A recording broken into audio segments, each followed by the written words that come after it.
नमस्कार दोस्तों, तो स्वागत है आपका। तो देखिए, आज जो रिक्रूटमेंट निकला हुआ है, ये है इंडियन आर्मी की तरफ से, ठीक है? और ये सिविलियन का रिक्रूटमेंट है।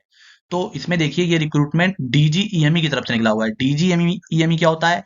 The directorate general of electronics and mechanical engineers, ठीक है? तो इसके द्वारा जो है इंडियन आर्मी में इलेक्ट्रॉनिक्स एंड मैकेनिकल इंजीनियरिंग के लिए जो है ये रिक्रूटमेंट निकला हुआ है। तो आइए अब इसके बारे में डिटेल से जान लेते हैं। तो देखिए, सबसे पहले तो जो है हम यहाँ पर जान लेते हैं कि पोस्ट नेम कौन कौन सी पोस्ट है। मतलब तो देखिए, इसमें जूनियर टेक्निकल ट्रेनिंग इंस्ट्रक्टर की पोस्ट है, stenographer grade second, lower division clerk LDC की, मल्टीटास्किंग स्टाफ एमटीएस की और वाशरमैन यानी कि धोबी की। इतनी सारी इसमें पोस्ट हैं। टोटल वैकेंसी यहाँ पर कितनी है? तो वो आप देख सकते हो, टोटल वैकेंसी यहाँ पर है 69। तो 69 वैकेंसी के लिए पोस्ट निकली हुई है। और इसमें जो सैलरी या पे स्केल आपका है, वो लेवल 1 से लेवल 4 यानी कि 18,000 रुपए से लेकर के 81,100 रुपए तक रहने वाली है। जॉब लोकेशन इसमें जो है वो आपकी रहने वाली है Secunderabad Telangana, with all India posting liability. शुरुआत में आपकी जॉब लोकेशन सिकंदराबाद तेलंगाना में रह सकती है, लेकिन आपको ऑल इंडिया में भी इसमें पोस्टिंग मिल सकती है। अब एप्लीकेशन की लास्ट डेट जो है वो 14 नवंबर 2025 जो है वो लास्ट डेट है फॉर्म फिल करने की। अब देखिए, इसमें एप्लीकेशन मोड जो है वो ऑफलाइन रहेगा, और वो भी देखिए साफ साफ लिखा है, ऑर्डिनरी पोस्ट के थ्रू आपको ये भेजना है। स्पीड पोस्ट का आपको और रजिस्ट्री का आपको यूज नहीं करना है। इसमें आपको ऑफलाइन, वो भी ऑर्डिनरी पोस्ट की जगह जो है वो फॉर्म भर के भेजना है ऑर्डिनरी पोस्ट के थ्रू। तो वो कैसे बनना है वो भी आपको आगे बताया जाएगा। तो देखिए, इसमें आपकी जो है रिस्पॉन्सिबिलिटी क्या रहेगी? देखिए, the corps of electronics and mechanical engineers EME is a vital arm of the Indian army responsible for the maintenance repair and recovery of all mechanical and electronic equipment. यानी कि आप इंडियन आर्मी में maintenance के लिए जो है और repair के लिए मैकेनिकल और इलेक्ट्रॉनिक इक्विपमेंट के लिए जो है ये पोस्ट है। ठीक है, तो आप इसके लिए रिस्पॉन्सिबल होंगे, मेंटेनेंस और रिपेयरिंग के लिए मैकेनिकल और इलेक्ट्रॉनिक इक्विपमेंट के। अब जो है आगे बढ़ते हैं। तो अब देखिए, ये वैकेंसी का ब्रेक डाउन आपके लिए कर दिया मैंने कि किस पोस्ट के लिए कितनी वैकेंसी है। तो जूनियर टेक्निकल ट्रेनिंग इंस्ट्रक्टर के लिए यहाँ पर 2 वैकेंसी हैं, स्टीनोग्राफर गेट सेकंड के लिए भी 2 हैं, और मल्टीटास्किंग स्टाफ के लिए 37 वैकेंसी है, वाशरमैन के लिए 3 है, लोअर डिवीजन के लिए 25 है। तो इस तरह से टोटल वैकेंसी आपकी हो जाएंगी 69। तो ये हो गया वैकेंसी का ब्रेकडाउन। अब देखिए, एजुकेशन क्वालिफिकेशन को ध्यान से समझ लीजिए। तो देखिए, इसमें जूनियर टेक्निकल ट्रेनिंग इंस्ट्रक्टर जेटीटीआई के लिए आपको बीएससी डिग्री होनी चाहिए, ठीक है? यानी आपने बीएससी किया हो, और जिसमें फिजिक्स और मैथ होनी चाहिए आपके पास, ठीक है? और English must have been a compulsory subject for at least the first year of the degree course. यानी कि जो आपने बीएससी की हो, उसमें कम से कम 1 साल आपने इंग्लिश जरूर पढ़ी हो। तो ये जूनियर टेक्निकल ट्रेनिंग इंस्ट्रक्टर के लिए जो है आपका एजुकेशन क्वालिफिकेशन। फिर स्टीनोग्राफर के लिए देखिए, आपको 12th पास होना चाहिए, ठीक है? बस, तो इसमें खाली 12th पास मांगा गया है। और फिर लोअर डिवीजन क्लर्क के लिए आपको 12th क्लास पास होना चाहिए। साथ में आपकी टाइपिंग स्पीड जो है वो 35 वर्ड्स पर मिनट की इंग्लिश में कंप्यूटर पर, और टाइपिंग स्पीड होनी चाहिए 30 वर्ड्स पर मिनट हिंदी में कंप्यूटर पर, ठीक है? तो आपकी 35 वर्ड्स पर मिनट की स्पीड जो है वो इंग्लिश में होनी चाहिए, और 30 वर्ड्स पर मिनट की स्पीड जो है आपकी वो हिंदी में होनी चाहिए। तो ये एलडीसी के लिए पूरी, और 12th पास होना चाहिए, तो आप लोअर डिवीजन क्लर्क के लिए अप्लाई कर सकते हैं। अब मल्टीटास्किंग स्टाफ के लिए आपको केवल 10th पास होना चाहिए। वाशरमैन धोबी के लिए आपको 10th पास होना चाहिए, और must be able to wash military और सिविलियन क्लोथ थ्रोअली। और आपको जो है मिलिट्री के कपड़े और जो सिविलियन के क्लोथ होते हैं वो धोना आना चाहिए, क्योंकि वाशरमैन की पोस्ट है। तो ये हो गई सारी पोस्ट। अब देखिए, एक्सपीरियंस देखिए, जूनियर टेक्निकल ट्रेनिंग इंस्ट्रक्टर के लिए जो एक्सपीरियंस है वो आपको एक degree diploma in education at least 2 years of teaching experience is desirable, ठीक है? अगर आप जेटीटीआई यानी कि जूनियर टेक्निकल ट्रेनिंग इंस्ट्रक्टर के लिए अप्लाई कर रहे हैं, तो उसमें देखिए कम से कम 2 साल का आपको टीचिंग का एक्सपीरियंस होना चाहिए, ठीक है? और डिग्री या डिप्लोमा होना चाहिए एजुकेशन में आपके पास। फिर मल्टीटास्किंग स्टाफ के लिए being conversant with the duties of the trade with 1 year of experience is desirable. और मल्टीटास्किंग स्टाफ के लिए आपको 1 साल का एक्सपीरियंस जो है यहाँ पर मांगा गया है। तो ये 2 पोस्ट के लिए आपके पास एक्सपीरियंस भी होना चाहिए। अब एज लिमिट देख लीजिए इसमें। जूनियर टेक्निकल ट्रेनिंग इंस्ट्रक्टर के लिए 21 से 30 साल है, और स्टीनोग्राफर ग्रेड 2 के लिए, एलडीसी के लिए, एमटीएस के लिए और वाशरमैन के लिए 18 से 25 साल एज लिमिट है। तो ये आपकी अलग अलग एज लिमिट मैंने बता दी। अब देखिए, एज रिलैक्सेशन भी दिया गया है। एससी एसटी को 5 साल का, ओबीसी जो नॉन क्रीमी से आते हैं उनको 3 साल का, पर्सन विद बेंचमार्क डिसेबिलिटी यानी पीडब्ल्यूबीडी को 10 साल का दिया गया है। और अगर आप ओबीसी से पीडब्ल्यूबीडी हैं तो 13 साल का, और एससी एसटी के पीडब्ल्यूबीडी हैं तो 15 साल का आपको मिलेगा। और एक्स सर्विसमैन को period of military service plus 3 साल का रिलैक्सेशन। और डिपार्टमेंटल कैंडिडेट जो सेंट्रल गवर्नमेंट के हैं, इनको अप टू 40 साल तक का जो है ये फॉर्म भर सकते हैं। और अगर एस सी एस टी से हैं तो 45 साल तक फॉर्म भर सकते हैं। तो ये आपका हो गया एक्सपीरियंस, एज लिमिट और रिलैक्सेशन के बारे में। अब देखिए, सैलरी बेनिफिट्स के बारे में जान लीजिए। तो देखिए इसमें सैलरी मैंने आपको पहले बता दी। पे लेवल 1 की है तो 18,000 से लेकर के 56,900 तक, और पे लेवल 4 की है तो 25,500 से लेकर 81,100 रुपए तक। तो यानी कि आप मान लीजिए कि आपकी जो सैलरी है वो 18,000 से 81,100 रुपए के बीच में रहने वाली है। इसके अलावा आपको डीए, एचआरए, टीए और अदर बेनिफिट भी जो आपको मिलने वाले हैं। अब देखिए सिलेक्शन प्रोसेस को समझ लेते हैं।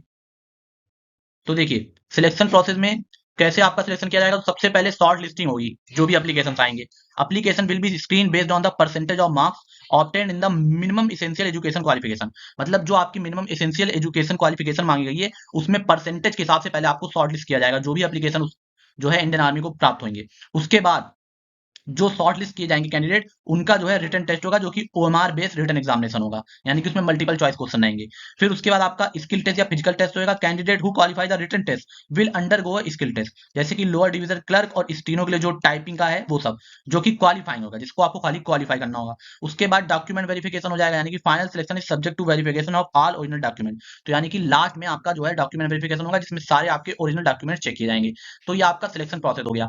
अब देखिए जो रिटन एग्जाम होना है, पहले तो शॉर्ट लिस्ट होगा, उसके बाद आपका जो रिटन एग्जाम होगा, जो ओएमआर बेस्ड हो रहा है, उसका मैंने अलग से आपको जो है पूरा सिलेबस यहाँ पर लिख दिया है। तो आप ये समझ लीजिए किस तरह से होगा।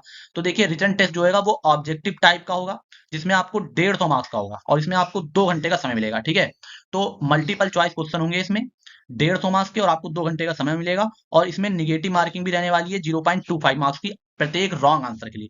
यानी कि अगर आप कोई आंसर गलत कर देते हैं, तो उसके लिए आपका जो है 0.25 मार्क जो है वो डिडक्ट कर लिया जाएगा, काट लिया जाएगा।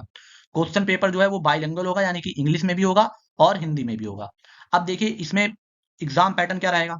तो देखिए आपने ये समझ लिया कि 150 मार्क का पेपर है, 2 घंटे का समय मिल रहा है, 0.25 मार्क की निगेटिव मार्किंग है। अब देखिए जेटीटीआई और स्टीनोग्राफर और एलडीसी के लिए, जेटीटीआई के लिए, स्टीनोग्राफर के लिए और एलडीसी के लिए एग्जाम पैटर्न क्या होगा वो देखिए पहले।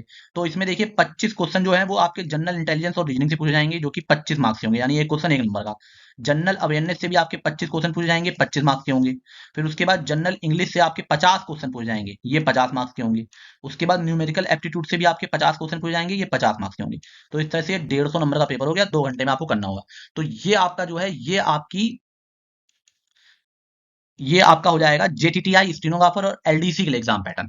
अब देखिए, अब अगर आपको मल्टीटास्किंग स्टाफ और वाशरमैन के लिए अप्लाई कर रहे हैं, ठीक है, तो उसके लिए क्या एग्जाम पैटर्न रहेगा रिटर्न का वो समझ लीजिए। इसमें जनरल इंटेलिजेंस और रीजनिंग से 50 क्वेश्चन होंगे, 50 नंबर के होंगे। और जनरल अवेयरनेस से भी यहाँ पे 50 क्वेश्चन होंगे, 50 नंबर के होंगे। इंग्लिश से इसमें 25 क्वेश्चन होंगे जनरल इंग्लिश से, और 25 नंबर के। न्यूमेरिकल एप्टीट्यूड से भी यहाँ पे 25 क्वेश्चन होंगे, 25 नंबर के।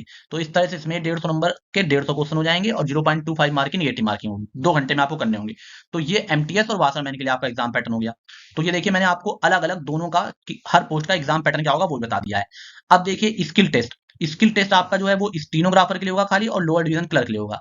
स्टीनोग्राफर के लिए जो है आपको डिक्टेशन कराया जाएगा 10 मिनट का, जिसमें आपकी 80 वर्ड्स पर मिनट की क्या होगी, स्पीड होनी चाहिए। और ट्रांसक्रिप्शन भी होगी कंप्यूटर पे, जिसमें 50 मिनट इंग्लिश के लिए मिलेंगे और 65 मिनट हिंदी के लिए मिलेंगे।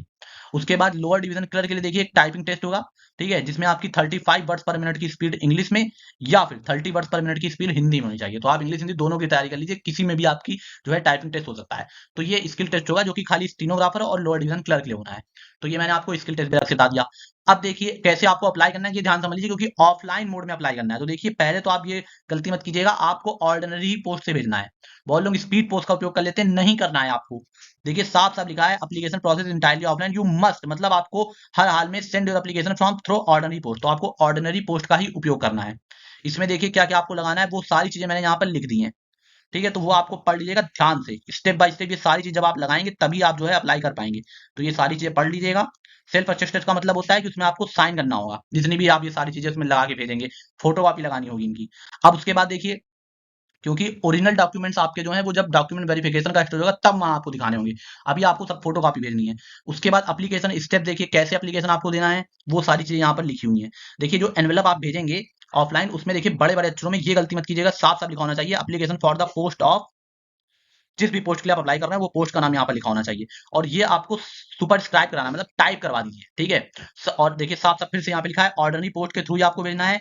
एड्रेस देखिए ये पड़ा हुआ है commandant 1 EME centre Secunderabad Telangana, और पिन कोड पड़ा हुआ है, इस एड्रेस पर आपको भेज देना है, ठीक है। तो इस तरह से। और अब देखिए जो एप्लीकेशन फॉर्म है उसको आप डाउनलोड करेंगे, उसमें आपको ये मिल जाएगा जो भी आपको भरने का सिस्टम है, तो वो एप्लीकेशन फॉर्म का लिंक हम आपको वीडियो के डिस्क्रिप्शन में प्रोवाइड कर देंगे, वहां से आप उसको डाउनलोड करके उसको फिल कर लीजिएगा।